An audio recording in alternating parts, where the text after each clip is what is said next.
que é um dos prefeitos que conseguiu montar uma chapa coesa para reunir em torno dele vários aliados políticos.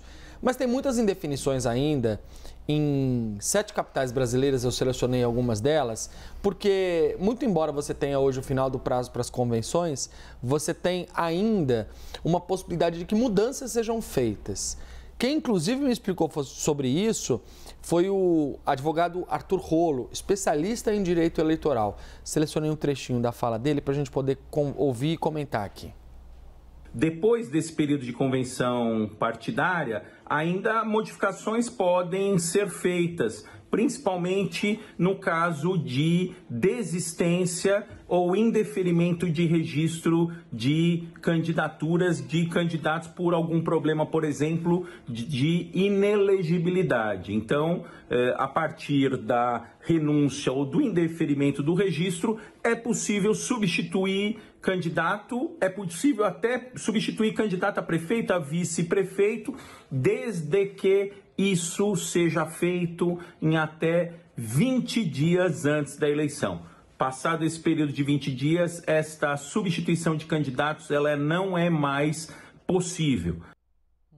Ou seja, tem ali uma gordura de mudanças, contestações e tudo mais, e depois esse prazo não é possível. Início de outubro as eleições, 20 dias antes já não pode mais mudar. Mas o que o Arthur Rolo explica é que se algum partido mudar de ideia no meio do caminho, ainda dá tempo de mexer. E justamente por isso a gente tem tido indefinições em relação à formação, escolha de vice, formação de coligações, eventuais desistências. Em 7 cidades, 7 capitais brasileiras, há cenários assim. Eu selecionei um mapa, Elisa, que ajuda a gente a poder traçar quais são esses locais onde você tem indefinição nas capitais, começando pela cidade de São Paulo, onde ainda há dúvida se Datena vai até o fim ou se desiste antes. Ainda tem isso. Por isso, Pedro, que quando foi oficializado, você ficava assim, olha, assim, tá bom, lançou, mas tudo pode acontecer. Elisa, eu acho que aqui existe uma grande expectativa, porque ele pontuou bem na última pesquisa. Na pesquisa Quest, ele aparece com 19%, tecnicamente empatado com os outros 2 candidatos, o Ricardo Nunes, que é o atual prefeito do MDB, e o Guilherme Boulos do PSOL. Então, isso deu um gás, um ânimo para o PSDB. Mas ainda há dentro do partido e também entre os oponentes quem acredita que o Datena não vai até o fim. Ele que já desistiu de outras 4 eleições, nunca disputou uma. Florianópolis, Elisa, tem um movimento que é uma eventual coligação de esquerda que juntaria 8 partidos. Nesse momento você tem o Marquito, que é deputado estadual do PSOL, e o Lela, ex-vereador do PT, como candidatos da esquerda em Florianópolis. Mas eles continuam em tratativas, conversava sobre isso ontem à noite com o Lela, inclusive, para que esses candidatos possam se juntar. Ainda há divergência de quem seria o cabeça de chapa, mas os partidos, inclusive, soltaram uma nota dizendo que vão até o final com essas negociações, então pode ter mudança por lá, local onde você tem o prefeito Topázio Neto do PSD, com uma larga vantagem, bastante na frente dos oponentes. No Rio de Janeiro, ainda não foi divulgada quem vai ser a vice de Alexandre Ramagem, escolhido por Bolsonaro para disputar a eleição pelo PL de lá.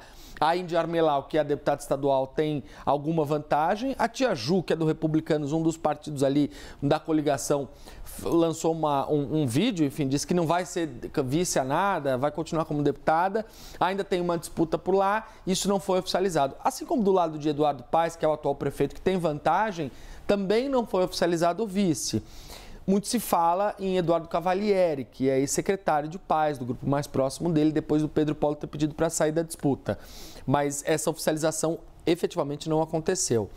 E você tem em Belo Horizonte, o negócio lá está pegando fogo, Elisa, porque você teve Alexandre Calil e Romeu Zema, adversários em 2022, no mesmo palanque. No palanque de Mauro Tramonte, que é o candidato que lidera as pesquisas nesse final de semana. O Novo soltou uma nota dizendo que, apesar do Calil, ia manter a aliança, porque tinha palavra, mas que não sabia que Calil ia ter esse protagonismo. O Calil respondeu o Novo, dizendo que eles chegaram tarde demais, que quiseram pegar carona na popularidade dele em Belo Horizonte. Então a eleição está super quente em BH, até porque você tem a esquerda super pulverizada, com vários candidatos, e a direita super pulverizada com vários candidatos. Então alguém pode abrir mão lá para poder beneficiar um outro candidato. Foi assim, inclusive, com Luísa Barreto, que era a secretária de planejamento do Zema e virou a vice na chapa de Mauro Tramonte, deixando a pré-candidatura dela. E aí Itatiaia também nos traz a informação de que João Leite, do PSDB, agora está com Fouad Noman, o atual prefeito, deve desistir para apoiá-lo. Então vai afunilando a candidatura por lá, ainda é cenário de indefinição em BH. Vamos ver a próxima tela? Vamos. Porque a gente tem mais 3 capitais aqui. Em Fortaleza, você tem 3 candidatos que são daquele bolsonarismo raiz. O capitão Wagner, que é do União Brasil, que lidera a disputa, que já disse que não é bolsonarista, não é Bolsonaro, quer fazer uma campanha independente. O André Fernandes, que foi escolhido pelo PL de Bolsonaro para disputar a eleição, deputado. E você tem o Eduardo Girão, do Partido Novo. Então tem 3 candidatos, a direita ainda pode decidir abrir mão de um deles para poder entrar unificada na eleição em Fortaleza. Dificilmente do capitão Wagner, porque está mais bem posicionado nas pesquisas e lidera o cenário contra o atual prefeito José Sarto, que é do PDT. Em Boa Vista, você tem União Brasil numa guerra, porque a candidata, a Catarina Graça, que é deputada, ela queria ser a candidata, se viabilizou internamente, mas foi lá o Nicolete, que é deputado federal, e conseguiu tomar a iniciativa de vencer a disputa interna na coligação, levando o título de candidato do União Brasil lá em Boa Vista. A Catarina falou, vou entrar na justiça, vou processar. Então pode ser que você tenha ou a Executiva Nacional do Partido ou a própria Justiça mexendo com o cenário lá em Boa Vista no meio dessa guerra do União Brasil. Que, aliás, tem brigas em outras cidades também. O União Brasil entrou nessa eleição bastante dividido em alguns lugares. E São Luís do Maranhão, estava conversando agora há pouco com o Duarte Júnior, que é deputado federal, que foi o escolhido por Flávio Dino para poder ser o candidato lá na capital do Maranhão, em São Luís do Maranhão. Eu brincava com a Carol Nogueira no Novo Dia. A aliança... Tem amizade, então, com a Carol Nogueira? Tenho. Mais ou menos do que, só para saber... Do que quem? Do que comigo. Aqui, eu quero saber se você nos trata com equilíbrio. Total equilíbrio, isenção, isonomia e credibilidade. Mas se tratasse mais a Carol Nogueira, aqui, ó, coração, todos amamos Carol Nogueira. As duas são amigas. O que eu estava comentando, brincando com ela? Que o Duarte Nogueira conseguiu fazer uma coligação lá em São Luís do Maranhão que vai de A a Zinco. Porque tem o PT, tem o PL, tem o PSB, tem a esquerda, tem a direita, tem o centro, tem o centrão, tem o centrinho.